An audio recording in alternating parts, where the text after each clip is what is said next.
Hello guys, welcome back. How you all are doing? మా చెల్లి పెళ్ళైతే ఇంకొక 1 మంత్లోనే ఉంది. చాలా ఎక్సైటెడ్గా ఫీల్ అవుతున్నాను.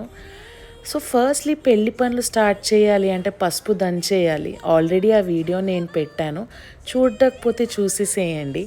తర్వాత మనం చేసే పని వెడ్డింగ్ కార్డ్స్ ప్రింటింగ్కి ఇచ్చుకుని అవి అయితే మన దగ్గరికి వచ్చేసాయి. సో ఫస్ట్ వాటికి పసుపు పెట్టేసి మనకి దేవుడికి పంపాల్సిన వెడ్డింగ్ కార్డ్స్ని దేవుడికి పంపించేసి ఇంకా రిలేటివ్స్ ఎవరైతే ఫార్ ఉన్నారో వాళ్ళందరికీ మనం పోస్ట్లో పంపించాలి కాబట్టి స్టాంప్ మస్ట్. నేను, మా మమ్మీ, మా డాడీ ఈ పనులన్నీ ఫినిష్ చేసుకుని మా డాడీ అయితే నెక్స్ట్ ఇమీడియట్లీ పోస్ట్ చేసేసారు. దాని తర్వాత ఇమీడియట్గా మేము చేసిన పని ఏంటి అంటే వియంకులు ఎక్స్చేంజ్ చేసుకోవాలి కదా వెడ్డింగ్ కార్డ్స్ ఫస్ట్. సో ఆ ఎక్స్చేంజ్కి అని చెప్పేసి పెళ్ళికొడుకు వాళ్ళ ఇంటికి వెళ్ళిపోయాము. That's all.